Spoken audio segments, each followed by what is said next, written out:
पितृपक्ष में ब्राह्मण जो खाता है उसके खाने के बाद जो बचता है उसे यदि कौआ खा ले तो वो सीधा पितरों तक पहुंचता है। परमात्मा क्या कहते हैं, जीवित बाप के लट्ठम लट्ठा हर मुए गंग पोचैया, और जब आया आसोज का महीना कौआ बाप बनैया रे बोली सी दुनिया।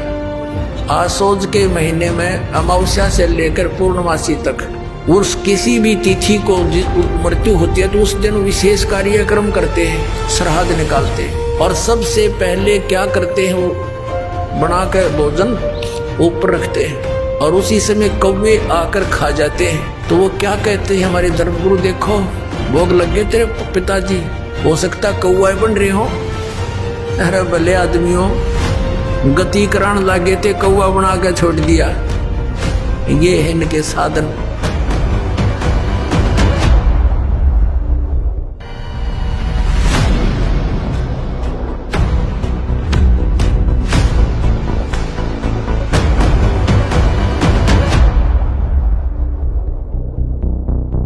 पितृपक्ष में निवृत्त होकर आप 15 दिन केवल अपने पूर्वजों के नाम का पुण्य करिए और ये 15 दिन पूर्वजों के नाम से जितना अच्छा कर सकें करिए।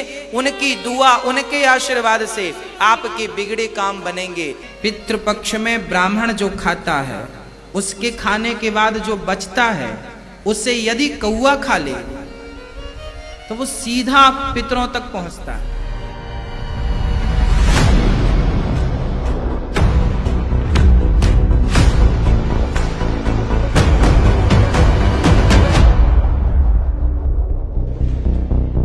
जीवित बाप के लट्ठम लट्ठा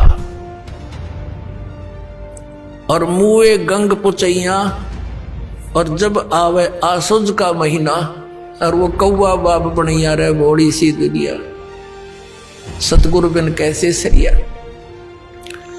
जैसे जीवित बाप के साथ तो खेचा तानी रखे नकम्मी आत्मा है, और मरने के बाद फिर उसकी गति के लिए चलेंगे कहाँ से।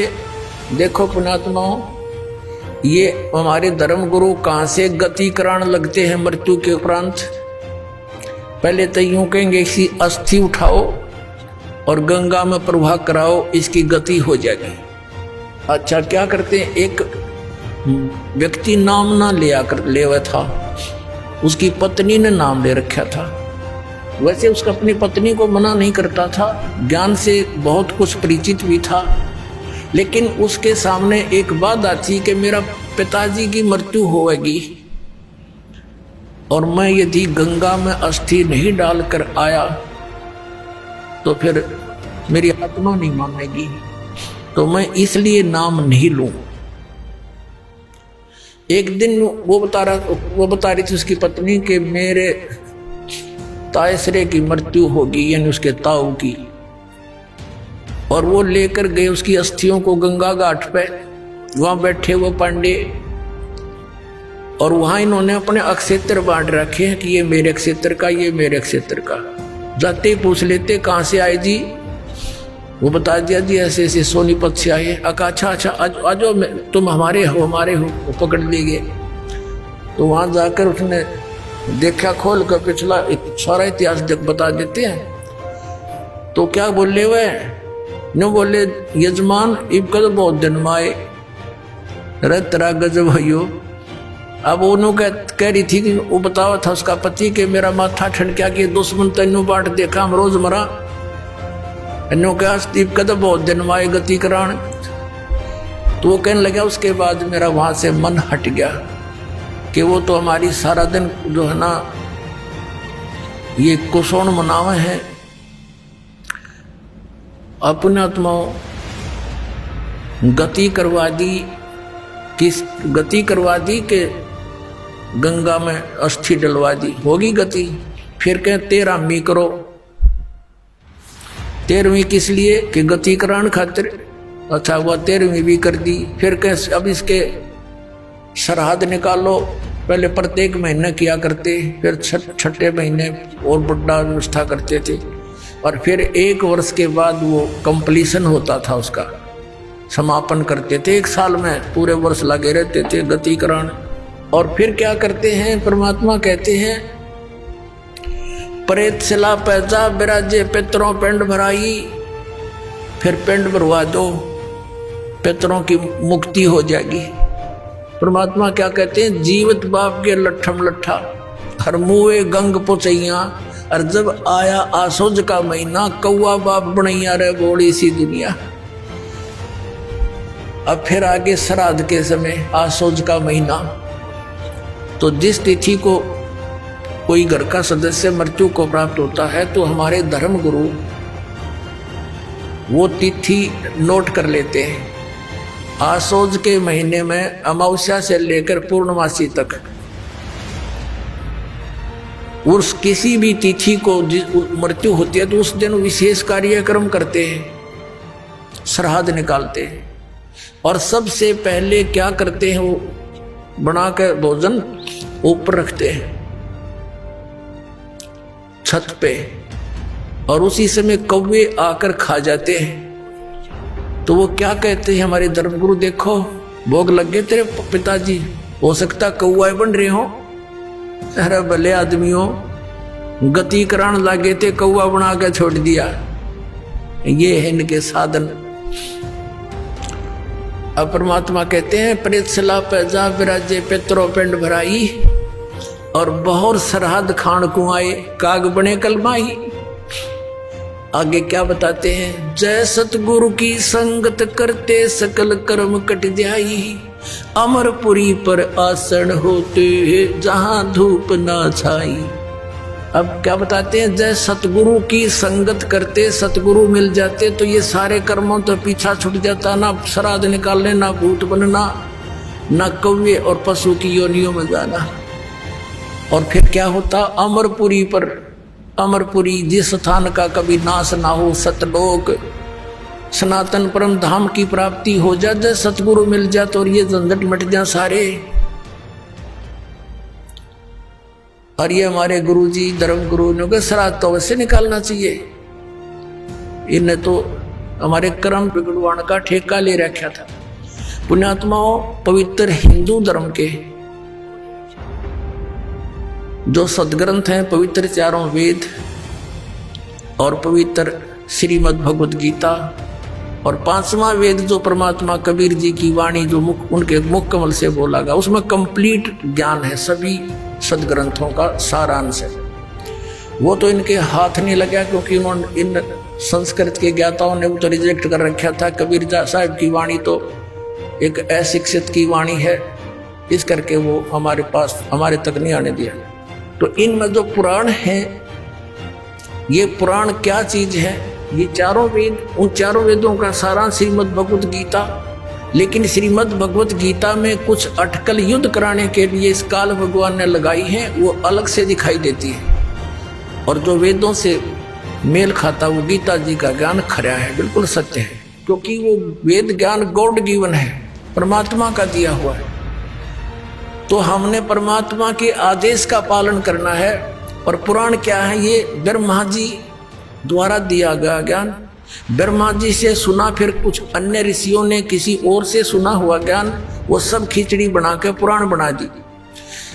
अब वेदों में इन श्राद्ध आदि कर्म कांड का निषेध है, और गीता जी में निषेध 9वें अध्याय के 25वें श्लोक में स्पष्ट किया है, भूत पूजने वाले भूत बनेंगे। ये देखिएगा, श्रीमद् भगवद गीता, गीता प्रेस गोरखपुर से प्रकाशित है, जय दयाल गोविंद का इसके अनुवादक है। अध्याय नंबर 9 का ये है, अध्याय नंबर 9 श्रीमद् भगवद गीता, श्लोक नंबर 25। देवताओं को पूजने वाले देवताओं को प्राप्त होंगे, पितरों को पूजने वाले पितरों को प्राप्त होते हैं, और भूतों को पूजने वाले भूतों को प्राप्त होते हैं, और मेरा पूजन करने वाले मुझको ही प्राप्त होते हैं। अब ये श्राद्ध कितना आगे फिर, अब आपको दिखाते हैं एक झलक पुराणों में क्या लिखा है। एक मार्कंडेय पुराण है। एक रुचि नाम के ब्राह्मण थे, ऋषि, और उसने वेदों को समझा पढ़ा, ये ज्ञानी आत्मा थी कि मनुष्य जीवन केवल मोक्ष प्राप्ति के लिए प्राप्त होता है। इसलिए उसने ना तो विवाह कराया, ब्रह्मचारी पद पर रहते हुए 40 वर्ष की उम्र हो गई थी और अपना जंगल में वन में रहता था, कोई मकान झोंपड़ी भी नहीं डाल रखी थी। ये सोच करके मोक्ष प्राप्ति करानी है, क्या संग्रह करना है, 2 दिन का जीवन है। अब वो वेदों अनुसार साधना कर रहा था रुचि ऋषि, और उसके जो पिताजी, दादाजी, परदादाजी, चौथा दादाजी वो मर चुके थे, वह भूत बन रहे थे, और वो भी ऋषि थे, ब्राह्मण थे। उनने भी ये कर्म कांड करे और करवाए थे, तो भूता बनेंगे वह। तो वो चारों दिखाई दिए और कहा, बेटा तूने विवाह क्यों नहीं करवाया? विवाह करवा के तुम हमारा श्राद्ध करता है और हमारी गति हो जाती। अब रुचि कहने लगा कि पितामहो, वेद में तो ये मना कर रखा है, ये श्राद्ध श्रुद्ध निकालना, ये कर्म कांड करना, ये तो मूर्खों का मार्ग है। और वो पितर भी कहते हैं, बेटा है तो ऐसा ही, इसमें कोई संदेह नहीं, मिथ्या नहीं है, सच्चाई है। लेकिन हमारा क्या होगा? एक तुम बाढ़ में जाओ, थारा क्या होगा? आप मरे, अरे पुत्र और मरवाने के लिए तैयार करे। या देखो मार्कंडेय पुराण, ये गीता प्रेस गोरखपुर से प्रकाशित है। गीता प्रेस गोरखपुर से प्रकाशित है। ये गीता प्रेस गोरखपुर से प्रकाशित है। 242 पृष्ठ पे संक्षिप्त मार्कंडेय पुराण, रोच्य मुनि की उत्पत्ति कथा। मार्कंडेय जी कहते हैं कि ब्राह्मण पूर्व काल की बात है, प्रजापति रुचि ममता और अहंकार से रहित इस पृथ्वी पर विचरते थे। उन्हें किसी से भय नहीं था, वे बहुत कम सोते थे। उन्होंने न तो अग्नि की स्थापना की थी, न अपने लिए घर ही बना रखा था। वे एक बार भोजन करते और बिना आश्रम के ही रहते थे। उन्हें सब प्रकार की आसक्तियों से रहित एवं मुनिवर्ती में रहते देख उनके पितरों ने उनसे कहा, ये देखिए चारों आगे भूत बन रहे, ये देखो। ये रुचि ऋषि है, ये इनके पहले बने हुए वो पंडित जी सारे भूत पूज का भूत बन गए। अब ये दिख गए इसने सारे इकट्ठे। पितर बोले, बेटा विवाह स्वर्ग और अपवर्ग का हेतु होने के कारण एक पुण्यमय कार्य है। ये तो इन पितरों के वचन हैं, ये तो पितरों के वचन है जो अपनी सलाह दे रहे हैं। देखना उसे तुमने क्यों नहीं किया? ग्रस्त पुरुष समस्त देवताओं, पितरों, ऋषियों और अतिथियों की पूजा करके पुण्यमय लोकों को प्राप्त करता है। वह सभा के उच्चारण से देवताओं को शब्द से पितरों को तथा अन्नदान, बलि, वैष्णदेव आदि से भूत आदि प्राणियों एवं अतिथियों को उनका भाग समर्पित करता है। बेटा हम ऐसा मानते हैं कि गृहस्थ आश्रम को स्वीकार न करने पर तुम्हें इस जीवन में कलेश पर कलेश उठाना पड़ेगा तथा मृत्यु के बाद और दूसरे जन्म में भी कलेश ही भोगना पड़ेगा। रुचि ने कहा, पितरगण, परिग्रह मात्र ही अत्यंत दुख एवं पाप का कारण होता है तथा उसे मनुष्य की अधोगति होती है, उससे मनुष्य की अधोगति होती है। यही सोचकर मैंने पहले स्त्री संग्रह नहीं किया। अब यहां देखो, पितर बोले, बेटा जितेंद्रिय होकर आत्मा का प्रक्षालन करना उचित है, किंतु तुम जिस मार्ग पर चल रहे हो वह मोक्ष मार्ग है। बता, इसने तो घटिया मान रहे मोक्ष मार्ग ने कि तुम जो कर्म कर रहे हो जिस मार्ग पर चले तो मोक्ष मार्ग है। अरे हम बतावांगे पितृवर्ण का मार्ग। देखिए रुचि ने पूछा, पितामहो, वेद में कर्म मार्ग को अविद्या कहा गया है। जो तुम सलाह दे रहे हो वो कर्म कांड, श्राद्ध श्रुद्ध निकालना, पितृ पूजना, वो तो मूर्खों की विद्या, अविद्या का है, मूर्खों का सलाह कही है। फिर क्यों आप लोग मुझे उस मार्ग में लगाते हैं? पितर भी कहते हैं, पितर बोले यह सत्य है कि कर्म को अविद्या ही कहा गया है, इसमें तनिक भी मिथ्या नहीं। फिर थारा सिर बच गया, फिर क्या रह गया बता भाई। ये हमारे पुराणों में लिखा है। अब इस बात को पितर भी मानते हैं। आप जो साधना करें तो मोक्ष मार्ग है, और आप फिर उसको सलाह दे रहे हैं भूत पूज श्राद्ध निकाल ब्याह करवा, और यो नरक मार्ग है। और आप भी मानते हैं कि आप जो मार्ग अपना रहे हो तो मोक्ष मार्ग है। और रुचि कहता है वेद के अंदर तो इसको अविद्या मूर्खों की साधना बताई है, तो पितर भूत पूजना श्राद्ध निकालना, और पितर स्वीकार भी कर रहे हैं, हाँ ऐसा ही है, इसमें कोई मिथ्या नहीं। फिर ये बकवाद घट रखी अग्रम ऐसा कर ले, पितर ऐसा कर देते हैं, पितर पुत्र दे देते हैं, टट्टू दे देते हैं, आपा भूखे मरे बतावे, मूर्ख बना रखा है।